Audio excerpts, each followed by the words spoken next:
الحمد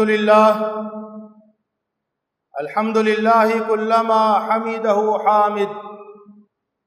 وأشهد أن لا إله إلا الله كلما شهد له شاهد وأشهد أن سيدنا ونبينا محمدا عبده ورسوله أما بعد فأوصيكم ونفسي بتقوى الله وقد قال الله تعالى يا أيها الذين آمنوا اتقوا الله حق تقاته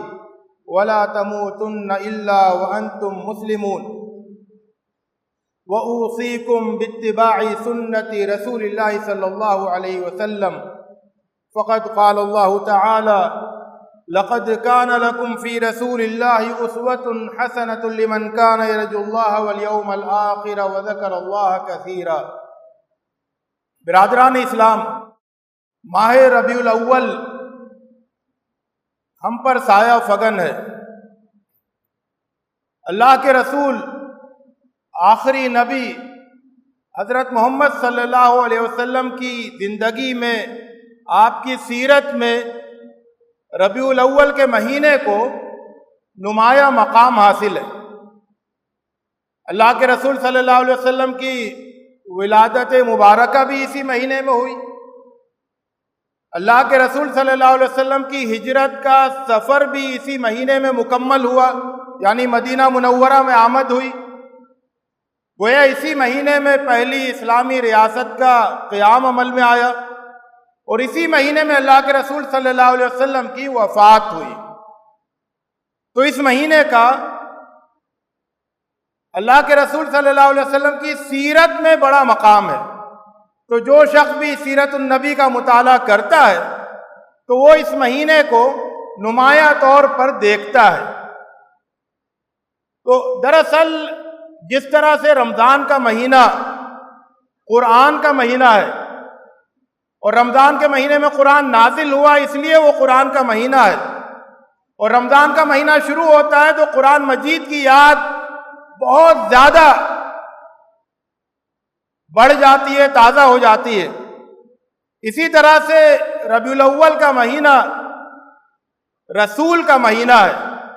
یعنی یہ جب مہینہ آتا ہے تو اللہ کے رسول صلی اللہ علیہ وسلم کی یاد، آپ کا ذکر یہ تازہ ہوتا ہے، اور خوب تازہ ہوتا ہے، خوب بڑھتا ہے۔ اس میں ایک نکتے کی بات یہ ہے کہ اگر آپ 12 مہینے کا ایک دائرہ بنائیں تو اس دائرے میں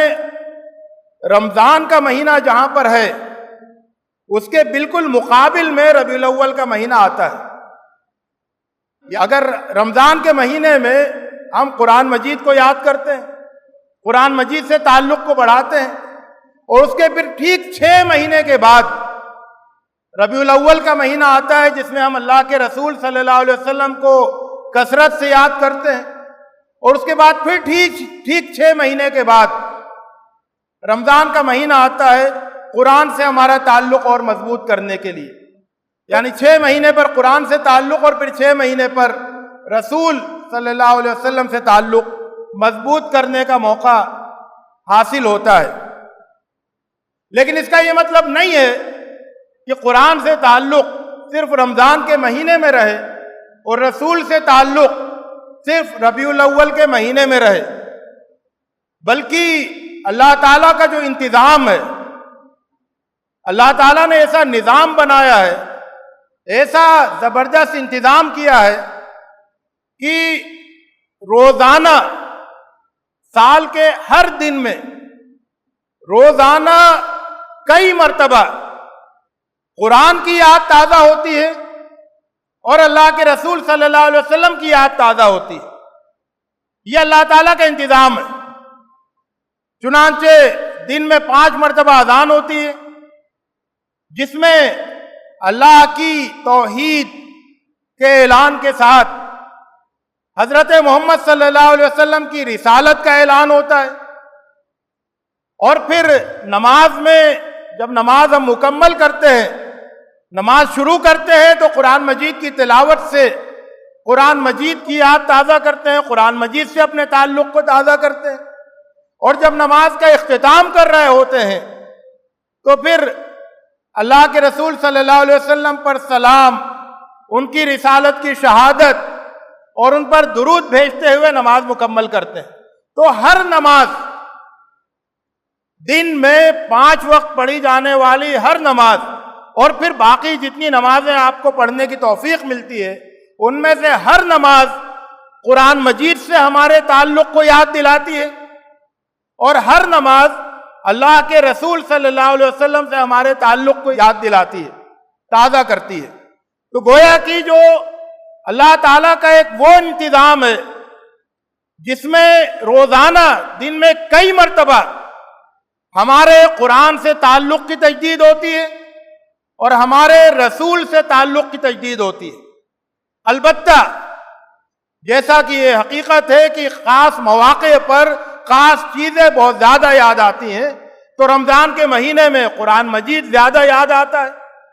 اور ربیع الاول کے مہینے میں اللہ کے رسول صلی اللہ علیہ وسلم کی یاد زیادہ آتی ہے۔ تو جب ماہ ربیع الاول ماہ رسول قرار پایا تو اس کا جو سب سے بڑا تقاضا ہے وہ یہ کہ اس مہینے میں اللہ کے رسول صلی اللہ علیہ وسلم کی سنت سے ہمارا تعلق، ہمارا لگاؤ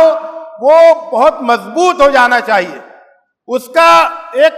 طاقتور اظہار ہونا چاہیے۔ اور اسی طرح سے سنت کی جو ضد ہے یعنی بدعت، ان بدعات سے ہماری بیزاری، ہمارا نفور، ہماری نفرت وہ کھل کر سامنے آنی چاہیے۔ یہ اس مہینے کا تقاضا ہے، کیونکہ یہ ماہ رسول ہے اور رسول صلی اللہ علیہ وسلم سنتیں جاری کرنے آئے تھے، وہ بدعتیں جاری کرنے نہیں آئے تھے۔ تو اس مہینے میں سنتوں سے تعلق کا اظہار ہونا چاہیے، سنتوں کی تجدید ہونی چاہیے، اور بدعتوں سے بیزاری کا اظہار ہونا چاہیے۔ یہ بہت بڑا المیہ ہے، انتہائی افسوسناک صورتحال ہے کہ خاص اس مہینے میں، اور وہ بھی اللہ کے رسول صلی اللہ علیہ وسلم سے محبت کے حوالے سے، بدعتوں کا سب سے زیادہ مظاہرہ ہوتا ہے، اور سال بسال اس میں اضافہ ہوتا چلا جا رہا ہے، اور وہ بدعتیں بہت ہی غلط رخ اختیار کرتی جا رہی ہیں۔ اس مرتبہ جو لوگ سوشل میڈیا پہ دیکھ رہے ہیں وہ اچھی طرح سے جانتے ہیں کہ عید میلاد النبی کے جلوسوں میں اس مرتبہ جو حرکتیں سوشل میڈیا میں سامنے آئی ہیں، ممکن ہے کہ وہ پہلے ہوتی ہوں لیکن سوشل میڈیا میں نہیں آتی ہوں، لیکن سوشل میڈیا میں جو حرکتیں سامنے آ رہی ہیں، جو مناظر سامنے آ رہے ہیں، وہ شرمندہ کرنے والے ہیں، بہت ہی افسوسناک ہیں۔ اللہ کے رسول صلی اللہ علیہ وسلم کی سنت، اللہ کے رسول صلی اللہ علیہ وسلم کے مشن سے سیدھے سیدھے ٹکرانے والے ہیں۔ تو یہ اس مہینے کی بے حرمتی ہے، یہ اس مہینے میں اللہ کے رسول صلی اللہ علیہ وسلم سے تعلق کی بے حرمتی ہے۔ اس مہینے کا تقاضا تو یہ ہے کہ اللہ کے رسول صلی اللہ علیہ وسلم کی سنتوں کی جستجو کی جائے،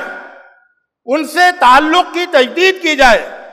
اور ان سے اپنے تعلق کو مضبوط کیا جائے، اور بدعتوں سے برات کا، بیزاری کا اعلان کیا جائے۔ کیونکہ جب ایک سنت، جہاں ایک بدعت داخل ہوتی ہے وہاں سے ایک سنت اٹھ جاتی ہے، یہ اصولی بات ہے۔ حضرات، جب ہم یہ کہتے ہیں کہ اس مہینے میں اللہ کے رسول صلی اللہ علیہ وسلم کی سنتوں سے ہمارا تعلق مضبوط ہونا چاہیے، تو اس کا کیا مطلب ہے؟ امت رسول کا سنت رسول سے اس وقت کیا تعلق ہے، اس کا صحیح جائزہ لینے کی ضرورت ہے۔ حقیقت یہ ہے کہ ہم نے سنت رسول سے اپنے تعلق کو بہت محدود کر دیا ہے،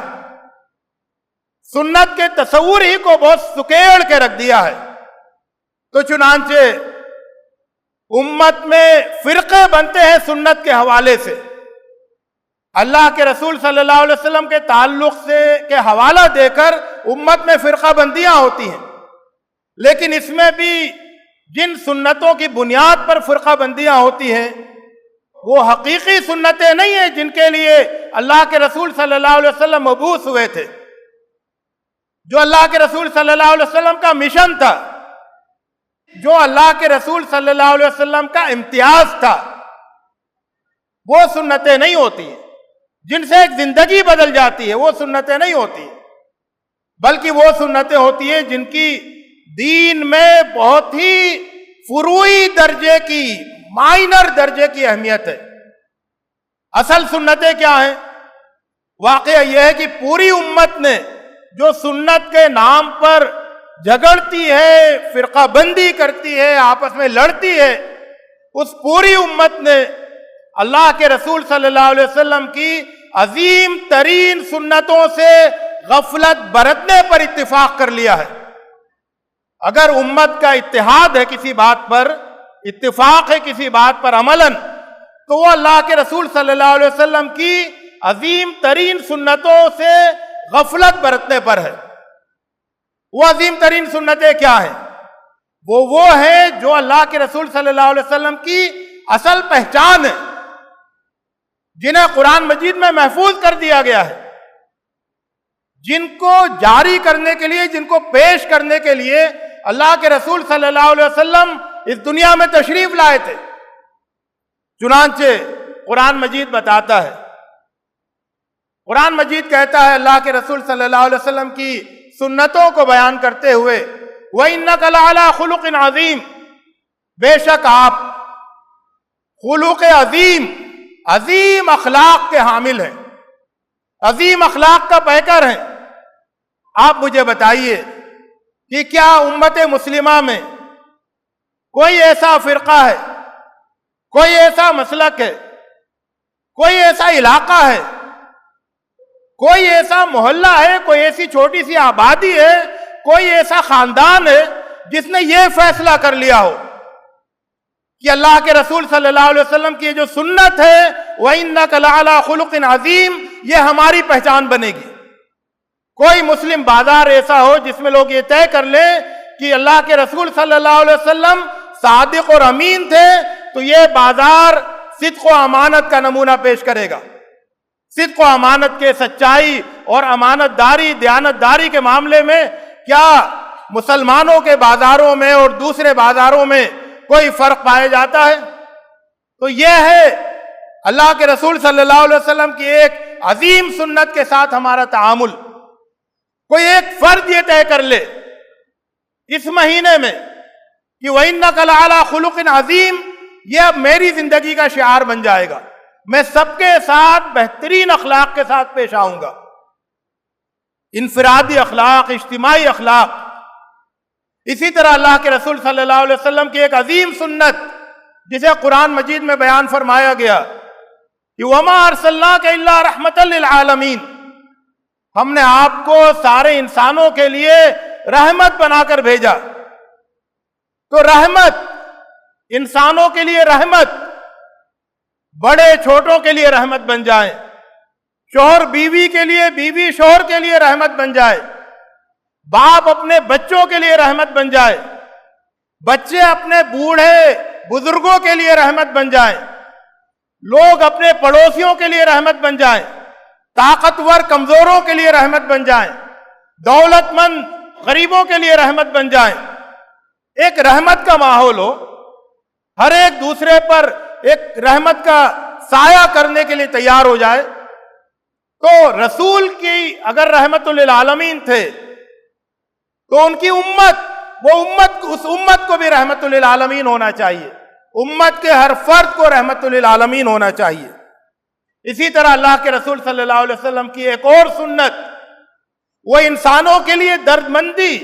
انسانوں کے لیے فکر مندی کہ وہ ہدایت پا جائیں، اس کے لیے بے چینی، بےتابی۔ فرمایا فَلَعَلَّكَ بَاخِعٌ نَفْسَكَ عَلَىٰ آثَارِهِمْ إِن لَّمْ يُؤْمِنُوا بِهَٰذَا الْحَدِيثِ أَسَفًا، کہ ایسا محسوس ہوتا ہے کہ آپ اپنے آپ کو ہلاک کر دیں گے ان کے پیچھے، اس غم میں کہ وہ ایمان نہیں لاتے۔ تو یہ فکر مندی، یہ درد مندی انسانوں کے لیے کہ انسان ہلاکت کی طرف بھاگے جا رہے ہیں، تباہی کی طرف جا رہے ہیں، اپنی دنیا برباد کر رہے ہیں، اپنی آخرت تباہ کر رہے ہیں۔ بچاؤ ان کو، سمجھاؤ ان کو، ان تک ہدایت پہنچاؤ۔ تو یہ فکر مندی اللہ کے رسول صلی اللہ علیہ وسلم کی عظیم سنت ہے۔ اس سنت کو اختیار کرنے کا فیصلہ کرنا چاہیے۔ اسی طرح سے ایک اور سنت کا تذکرہ ہے قرآن مجید میں، فرمایا فَبِمَا رَحْمَةٍ مِّنَ اللَّهِ لِنْتَ لَهُمْ، یہ اللہ کی رحمت تھی آپ کے اوپر کہ آپ ان کے لیے نرم ہو گئے، نرم مزاج ہو گئے۔ مزاج کی نرمی یہ بھی ایک عظیم سنت ہے۔ ہم لوگوں کے ساتھ کس طرح سے گفتگو کرتے ہیں، لوگوں کے ساتھ ہمارا معاملہ نرمی والا ہوتا ہے یا سختی والا ہوتا ہے؟ صورتحال یہ ہے کہ ایک چھوٹی سنت کی طرف متوجہ کرنے کے لیے آدمی اس بڑی سنت کو یعنی نرم مزاجی کو پامال کر دیتا ہے۔ سختی ہمارے مزاجوں میں ہے، خشونت، رفنس، ریوڈنس۔ تو یہ جو مزاج کی سختی ہے، جو گفتگو میں ظاہر ہوتی ہے، جو تعلقات میں ظاہر ہوتی ہے، جو ہمارے لوگوں کے ساتھ نصیحتوں میں ظاہر ہوتی ہے، جو ہماری دعوت و تبلیغ میں ظاہر ہوتی ہے، جو ہماری تعلیم میں ظاہر ہوتی ہے، اس سختی سے چھٹکارا پانا اور نرمی کو اپنے مزاج میں داخل کر لینا کہ ہم جب کسی کو سمجھائیں تو دل سوزی سے سمجھائیں، نرمی سے سمجھائیں، اس کے دل میں بات اتر جائے۔ تو حضرات یہ میں نے کچھ اللہ کے رسول صلی اللہ علیہ وسلم کی بڑی سنتوں کا تذکرہ کیا ہے۔ یہ وہ سنتیں ہیں جن سے غفلت پائی جاتی ہے، امت مسلمہ ان سے دور ہے، مسلمانوں کی زندگی میں وہ نظر نہیں آتی ہیں۔ تو آج ضرورت اس بات کی ہے کہ اس ماہ ربیع الاول میں اللہ کے رسول صلی اللہ علیہ وسلم سے اپنے تعلق کی تجدید کرتے ہوئے ہم یہ فیصلہ کریں کہ اللہ کے رسول صلی اللہ علیہ وسلم کی بعثت کا جو مشن تھا وہ مشن ہماری زندگی کا ہوگا۔ اللہ کے رسول صلی اللہ علیہ وسلم کا جو کردار تھا ہم وہ کردار اختیار کریں گے۔